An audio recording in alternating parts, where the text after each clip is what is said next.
Hello everyone, कैसे हैं आप सब। आई होप आप सब अच्छे हैं बच्चों।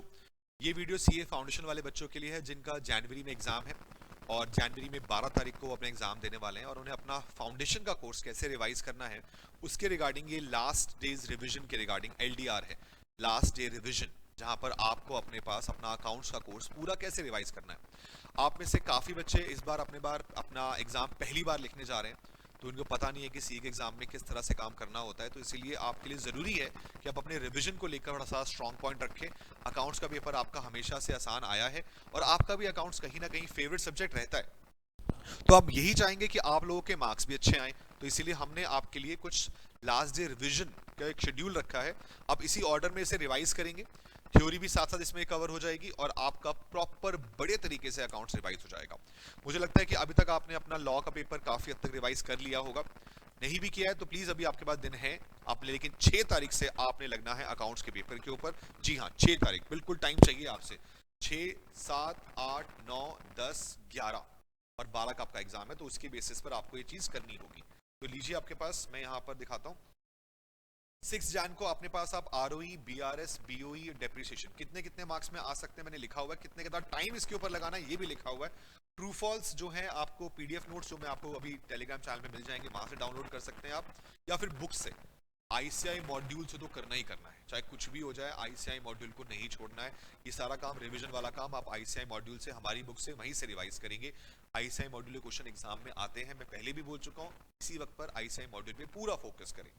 उसके अलावा डे 2 आपके पास 7 जनवरी, जहां पर आप अपना फाइनल अकाउंट्स विद मैन्युफैक्चरिंग और साथ साथ सिंगल एंट्री, ये 3 टॉपिक अपने पास कवर करें और स्टेटमेंट ऑफ अफेयर्स मेथड पे फोकस करें, क्योंकि एग्जाम के अंदर वो आने के चांसेस रहेंगे। ट्रू फॉल्स वाला पार्ट फिर से यहाँ पे कंप्लीट करना है। कितना टाइम किस पे लगाना है मैंने लिखा हुआ है, समझिएगा। ये रिवीजन जो है ना बहुत हेल्प करने वाली है आपको। अगर आपने इस ऑर्डर को फॉलो किया तो एग्जाम में पक्का 80-90 प्लस मार्क्स आराम से आएंगे। और इस बार तो मजे ही मजे, लॉ के पेपर में 3 छुट्टियां हैं और क्या चाहिए आपको। तो अकाउंट्स का पेपर बढ़िया निकालो, फुल अटेम्प्ट करना है, टाइम से पहले खत्म हो जाएगा, इजी आता है, लेंदी भी नहीं आता फाइनल फाउंडेशन लेवल पे। तो आपके लिए तो बहुत ही बढ़िया होने वाला है, इस बारे में बता रहा हूँ। डे 3 8 जनवरी को आपने सिंगल एंट्री का रिमेनिंग पार्ट कंप्लीट करना है, जो बड़े वाला क्वेश्चंस वाला होता है, और साथ साथ एनपीओ, ये 2 बड़े टॉपिक आपके निपटाने हैं आपने 8 जनवरी के दिन। ट्रू फॉल्स तो साथ साथ चलते रहेंगे आईसीआई मॉड्यूल से, हमारी बुक से, और जो पीडीएफ नोट्स आपको मिले हैं जो टेलीग्राम चैनल पे अवेलेबल है वहां से। उसके अलावा डे 9 के लिए आपके पास 3 टॉपिक हैं। इन्वेंट्री है, 5 मार्क्स में एग्जाम में आता है। शेयर कैपिटल है, 6 घंटे लगाने पड़ेंगे फिर शेयर कैपिटल के अंदर। प्रोआटा वाले बड़े क्वेश्चन जरूर करके जाना, थ्योरी देख के जाना। Right issue, bonus issue, issue of debenture 4 घंटे में आराम से खत्म हो जाएगा। राइट इशू और बोनस इशू का कंबाइंड क्वेश्चन है आईसीआई मॉड्यूल के अंदर, हमारी बुक के अंदर। तो वो क्वेश्चन को हाथ से जरूर करना, क्योंकि एग्जाम के अंदर ऐसा ही मिक्स क्वेश्चन बनने की उम्मीदें रहती हैं। उसके अलावा 10 जनवरी के लिए आपके पास डे 5, जहां पर आपने करना है क्या, redemption of debenture, redemption of preference share capital. उसके अलावा आपका पार्टनरशिप का फंडामेंटल, गुडविल, एडमिशन, ये सब आपके डे 5 में निकल जाएंगे। और उसके बाद डे 6 जो कि आपका लास्ट डे होगा 11 जनवरी, जहां पर आपने अपने पास रिवीजन में रिटायरमेंट डेथ करना है। 4-5 घंटे काफी है। रेजोल्यूशन वाले पार्ट पे फोकस रखना। एचआरसीएम और एमएलएम, मैक्सिमम लॉस मेथड, अब तक एग्जाम में आई नहीं है, तो इनके कम से कम एक एक दो क्वेश्चन हाथ से कर लेना। एग्जाम के अंदर इनसे आने के चांसेस बन रहे हैं, क्योंकि अब तक एक बार भी पूछा नहीं गया। ऑल्दो आरटीपी एमटीपी में क्वेश्चन डाला गया था, लेकिन एग्जाम में नहीं आया है। तो मुझे लगता है कि आपके लिए वो जरूरी रहेगा।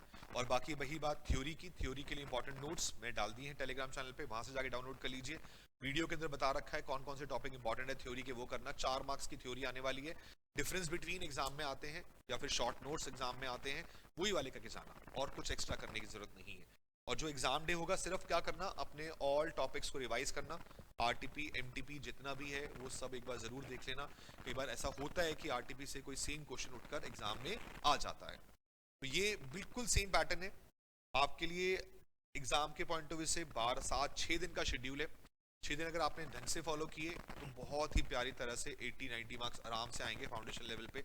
लास्ट टाइम भी 96 मार्क्स हाईएस्ट थे, और मुझे लगता है कि इस बार भी आप में से कोई ना कोई 90 प्लस मार्क्स लेके आएगा। बस कोई दिक्कत परेशानी हो तो मुझे व्हाट्सएप डालिए, मैं आपके पास अवेलेबल हूँ आपके डाउट्स को लेकर। और आप जो भी हो सके, जितना हो सके, लिख कर प्रैक्टिस कीजिएगा। इन केस अगर आपने हमारी टेस्ट सीरीज नहीं दी थी या कोई टेस्ट मिस कर दिया था, जो हो गया 3 घंटे वाला है, कम से कम 2 टेस्ट आपको देने हैं, मॉक टेस्ट, ताकि वो लिखने का प्रैक्टिस वाला पार्ट आपका सही हो जाए।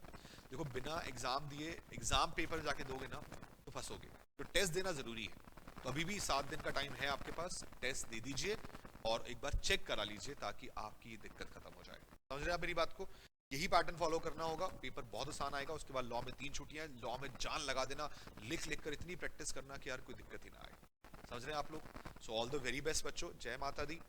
कोई भी डाउट दिक्कत हो इस पर मैसेज कीजिए, व्हाट्सएप कीजिए, मैं अवेलेबल हूँ आपके लिए और आपके सारे डाउट्स लूंगा।